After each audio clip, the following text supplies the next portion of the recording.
Syracuse lost at Miami yesterday, and don't get me wrong, it was a pretty pathetic loss. But all things considered, the Orange are still in decent shape to make the ACC tournament. Let's talk about it.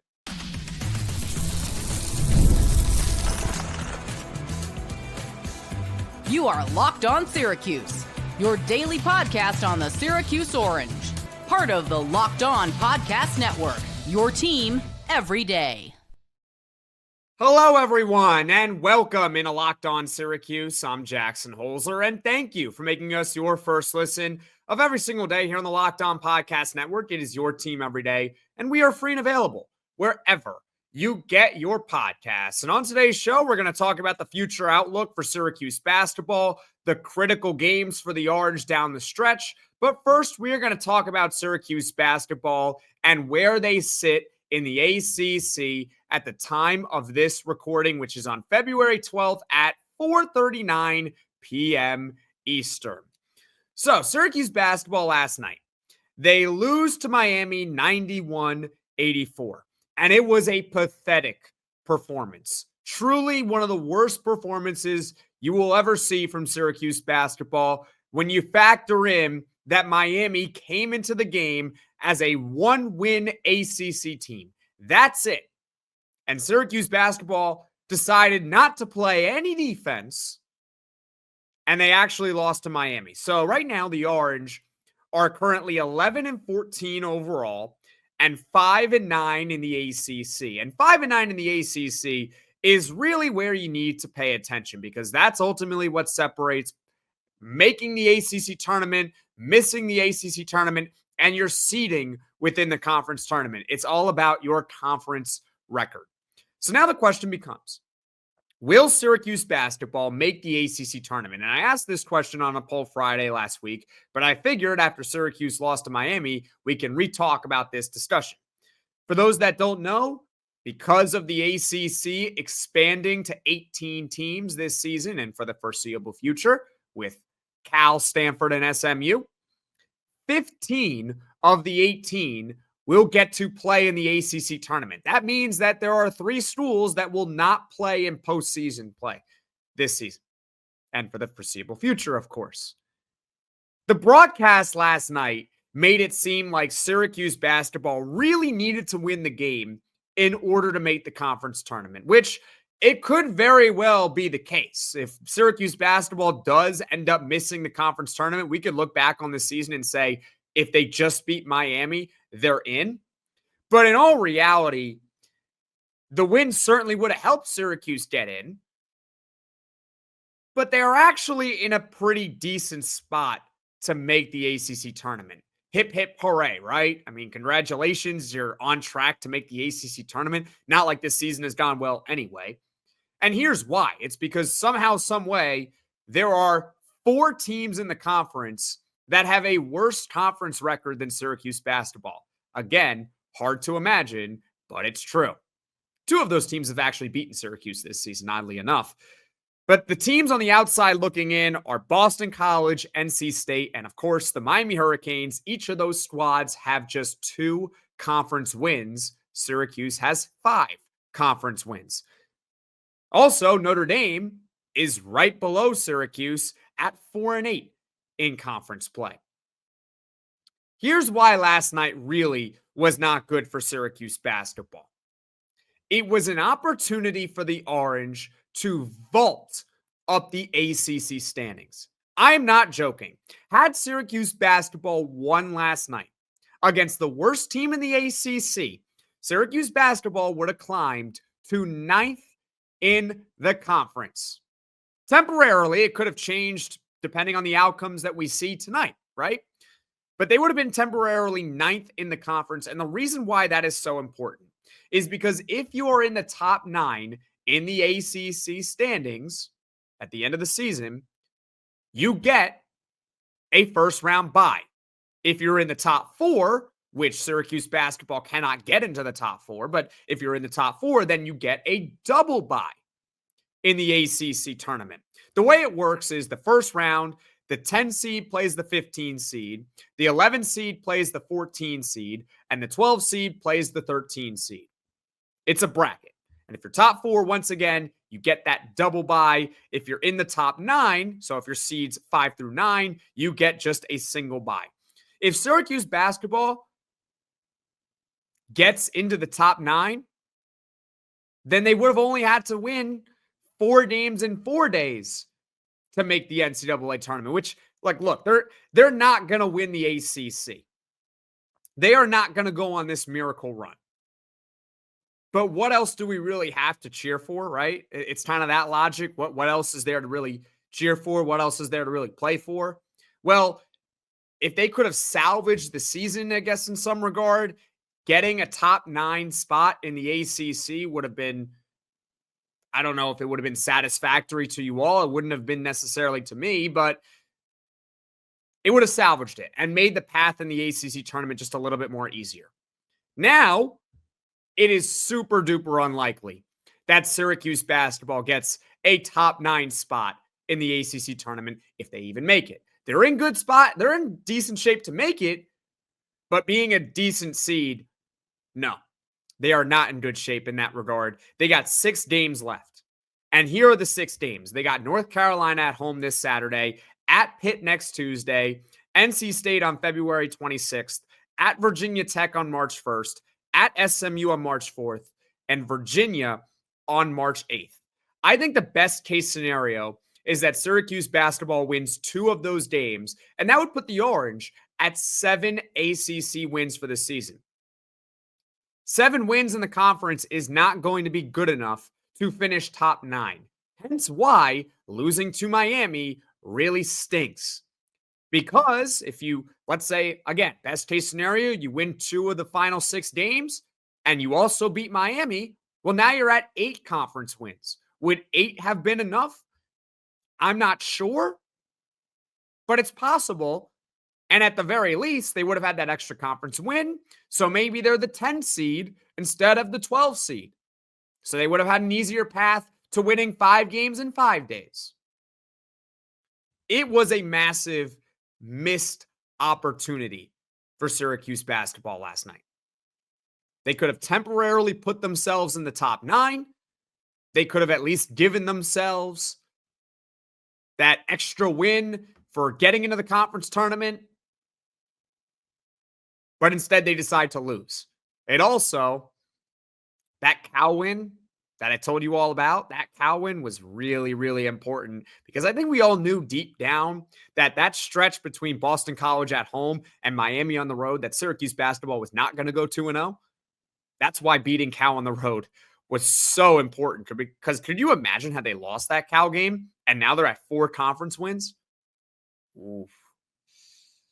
Then we would really be having a conversation about Syracuse making the conference tournament. But as of right now, the current landscape of the ACC is that the conference stinks, and that has benefited Syracuse to the point where, despite their really poor play, they're still on a relatively good track to making the conference tournament.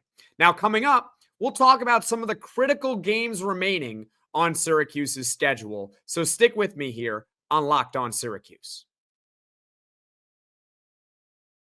After the holiday hustle, there's nothing like giving your home a little TLC. I always find that decluttering and refreshing my space helps me get back into a routine. Whether you're tidying up, clearing out, or just want to give your space a new look to start the year, WayFair is everything you need, all within your budget. I'm currently looking for furniture, and their huge selection makes it easy to find pieces that fit my style and budget. My favorite part, the free and hassle-free delivery, even for the larger items. WayFair's site was so easy to navigate, and I found everything I needed in no time.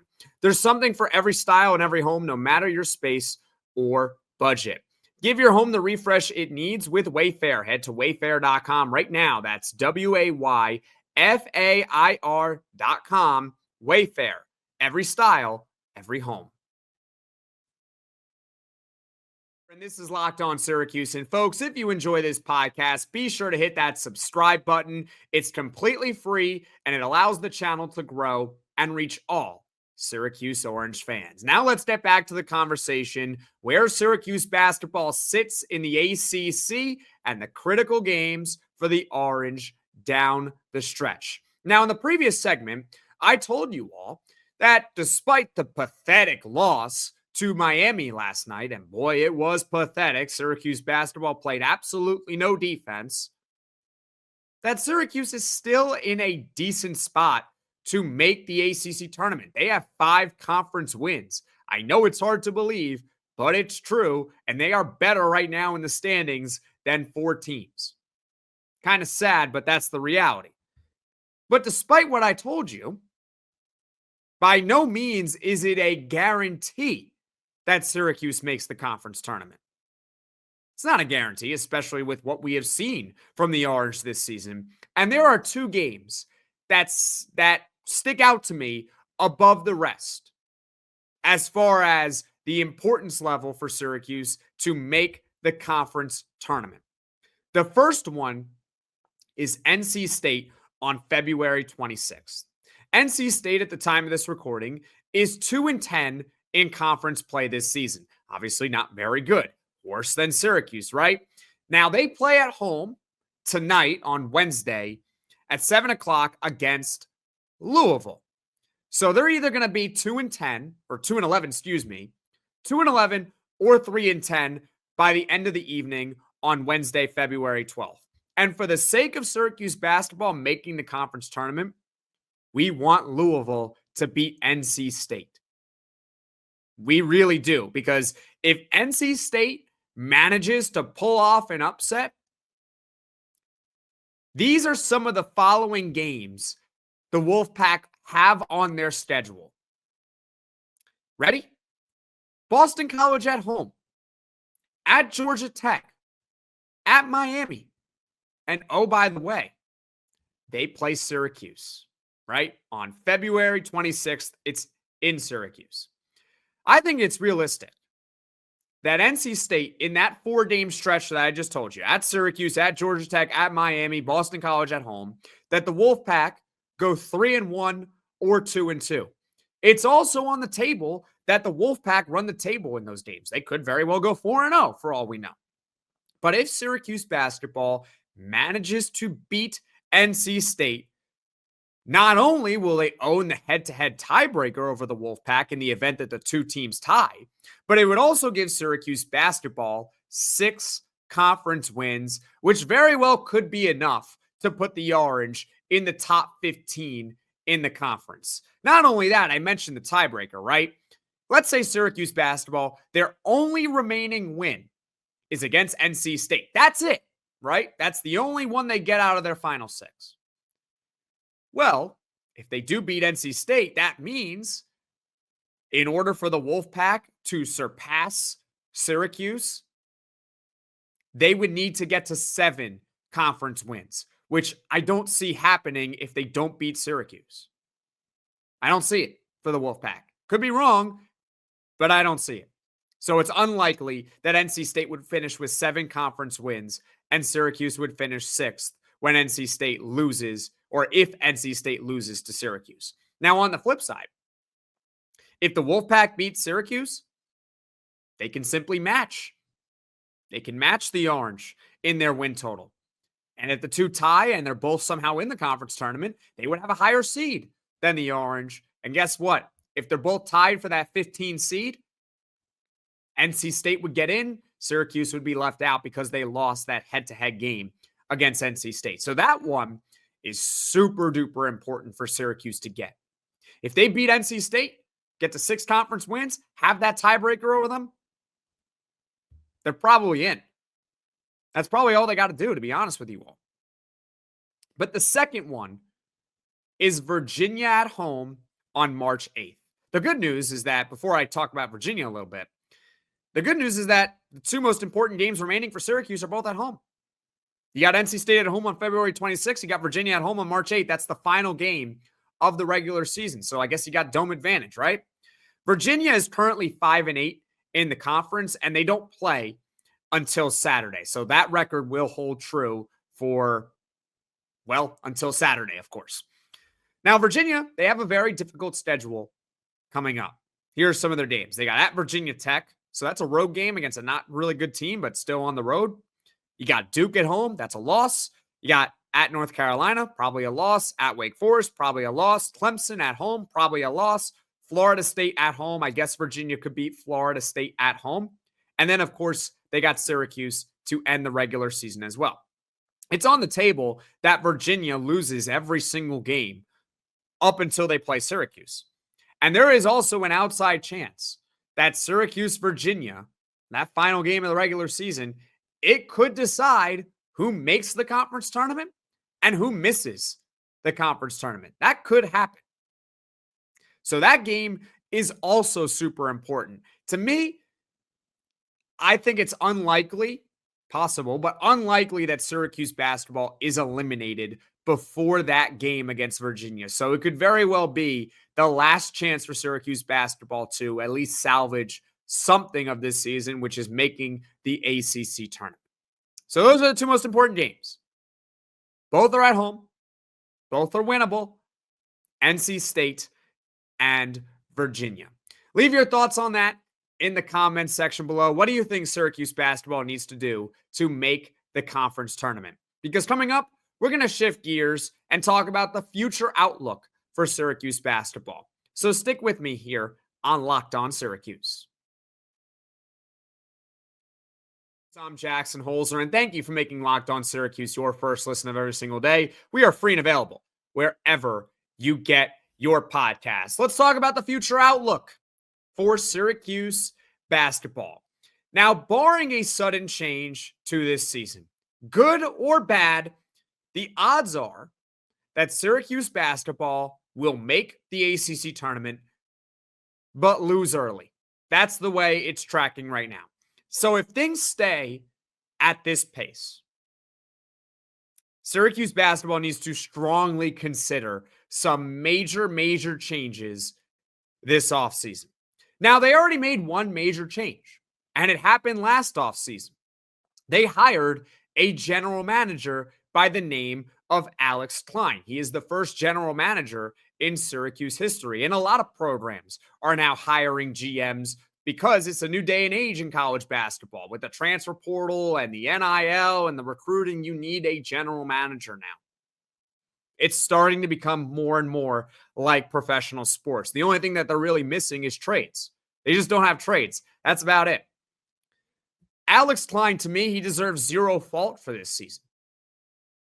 The reason is simple. He did not construct this roster. He was hired after basically everyone was already on the team. The only move that he was, I guess, a part of was Peter Mastervich, the true freshman. He committed, I believe, in August, or it was late July, but regardless, it was after Alex Klein was already hired. And I hope that Alex Klein will identify the right talent in the transfer portal and in high school recruiting for the foreseeable future. I hope that this GM hire works out for Syracuse basketball. As far as the roster itself, I think there are only 4 locks on the team next season. That's how much change I think there could be. 4 locks. Sadiq White, Kyan Anthony, Luke Fennell, and Aaron Womack. Those are the 4 2025 high school recruits. Everyone else, it's not a guarantee that they are coming back or they're simply out of college eligibility. And we're at the point, and I mentioned this last night in the post-game podcast, we're at the point where this coaching staff, if they stay around, and we'll talk about that in a second, the GM and Alex Klein, they need to identify players that they actually want to build the team around in 2025, 2026. That's what they really need to do. And it simply means you might not be able to guarantee a scholarship to some of these athletes. That's really how you push them out the door. You just say you're not going to give them a scholarship. It's harsh, I know, I get it, but that's just where we're at right now. You need to identify the guys that you actually want on the team next season. And as I said last night, there are only 2, in my opinion, that I would want. I want Donnie Freeman back. We'll see if he goes to the pros. We'll see if he enters the portal. But I want him back if we can get him back. I want J.J. Starling back. He's a veteran. He's a leader. He can score. And I think that if J.J. Starling was in a different role next season, he wasn't the lead. He didn't have to be the leading scorer on the team. Syracuse basketball could be significantly better than this season. And along those same lines, they need to hit the portal aggressively next season. And they need to give themselves flexibility to be able to hit the portal aggressively. This cannot be just one or two players here or there. No, they really need to overhaul this entire team. And it also means that they need to beef up NIL. I brought it up last night. Yeah, they do need to beef up the NIL because they need to get themselves back to having a ceiling of being able to compete. Not just to get into the NCAA tournament. That is not an excuse. Again, NIL is not an excuse for how bad this season has gone or not being able to compete for the NCAA tournament. But with their current NIL, they are not a national title contender. No one expected them to be a national title contender with this roster. None. We thought they would be a lot better. But you do need NIL in that regard to be beefed up. So NIL, portal flexibility, and identifying just a couple of players that you want on the team next season. That's it. I want J.J. Starling and Donnie Freeman. Anyone else, if they leave, I'm not going to lose sleep. As far as the coaches, do I want Adrian Autry gone? Yes. I've been on record many times saying I want Adrian Autry let go at the end of this season. Will he be gone? Hate to break it to you. Probably not. I don't see them doing anything with Adrian Autry. I think they will give him that third year, even if it is undeserved. So what's the next best thing? You get him better assistants. Perhaps someone who can teach some defense. You ready to hear some of these defense stats that I'm going to throw at you? Syracuse basketball this season allows 78.2 points per game. That is the most amount of points per game Syracuse has allowed in a single season. Granted, it's not over yet, but I imagine it can't get much better. Since 1968. I like to use that moon landing analogy, right? Or that moon landing context. That was before the moon landing, 1968.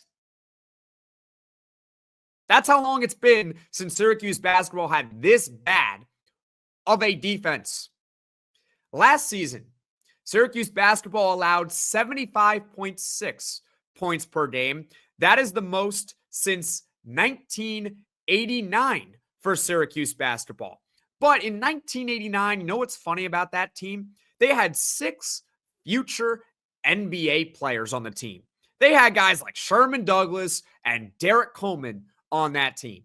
So they can overcome a poor defense in 1989. And I believe that team reached the Elite 8. They were still really good despite not having the greatest defense because you know why? They had elite talent across the board. And Adrian Autry does not have a guy like Sherman Douglas or Derek Coleman walking through that door right now. He doesn't have it. Shout out Kenton Gibbs for giving me that line, by the way, walking through the door. They can't overcome the bad defense. They don't have enough talent offensively to do it. So they need to hire some assistants that actually can teach defense. That would help. If you're going to stick with Autry, you better get him some new assistants.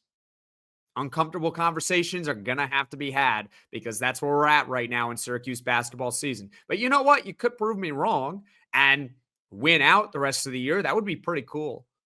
I'll happily be wrong, but that's where we're at as of right now after you lose to Miami. Not good, right? So overall, having said everything this podcast, okay? We talked about the ACC Outlook for Syracuse basketball, the critical games down the stretch, and I just gave you all the future of what Syracuse basketball needs to do. It's possible that Syracuse basketball completely turns it around next season. It can be done. We have seen it just this season. There are 2 examples that I could think of off the top of my head that completely turned their team around. Louisville did it. Michigan did it. Right? You can do it. You can turn it around in 1 year. I guess that's the beauty of the NIL transfer portal era. You're constantly changing rosters. You can change for the better. Right? Am I wrong? let me know in the comment section below. But if Syracuse basketball at least wants to get back into the tournament conversation next year, dare I say, make the NCAA tournament, because it's boomer. You got to make the NCAA tournament next year. Enough is enough. It's going on now 4 years. It would be 5 next year if they don't make it. It's only possible for Syracuse basketball to be good once again if they are willing to embrace change. That's what Michigan and Louisville did. They embraced change. Look, I know that Adrian Autry is probably getting a third year, but here's the deal. Juwan Howard did a lot more for Michigan when he was fired than Adrian Autry has done for Syracuse. Kenny Payne was also given 2 seasons at Louisville. He was not given that third year. And Adrian Autry is a better coach than Kenny Payne. But still, you have to be willing to embrace change. They have to understand that what they're doing right now is just simply not good enough. It's not good enough. And until they recognize it, nothing will happen. They have to understand what they're doing is not good enough. And then and only then, they can get good again. So I guess that's the way I will end this Locked On Syracuse podcast. Embrace change next season. As far as what is coming up on the podcast, tomorrow we're going to go back to some Syracuse football talk on a lighter note, right? We'll talk about the defense depth chart. I talked about the offense depth chart at the beginning of the week. We'll go talk about the defense tomorrow. Also tomorrow, ACC squad. So be on the lookout for that coming up. Thank you for making Locked On Syracuse your first listen today. And for your second listen, you can check out the Locked On ACC podcast. Alex Dono and Kenton Gibbs, they keep it real and bring you the truth about where your favorite conference team stands in the ACC. Find Locked On ACC on YouTube or wherever you get your podcasts. Folks, thank you all so much for watching. Thank you all so much for listening. If you like this podcast, be sure to hit that like button. If you really enjoy the podcast, be sure to hit subscribe. Tell all your friends about Locked On Syracuse so this channel can grow and reach all Syracuse Orange fans. And I will see you all again soon.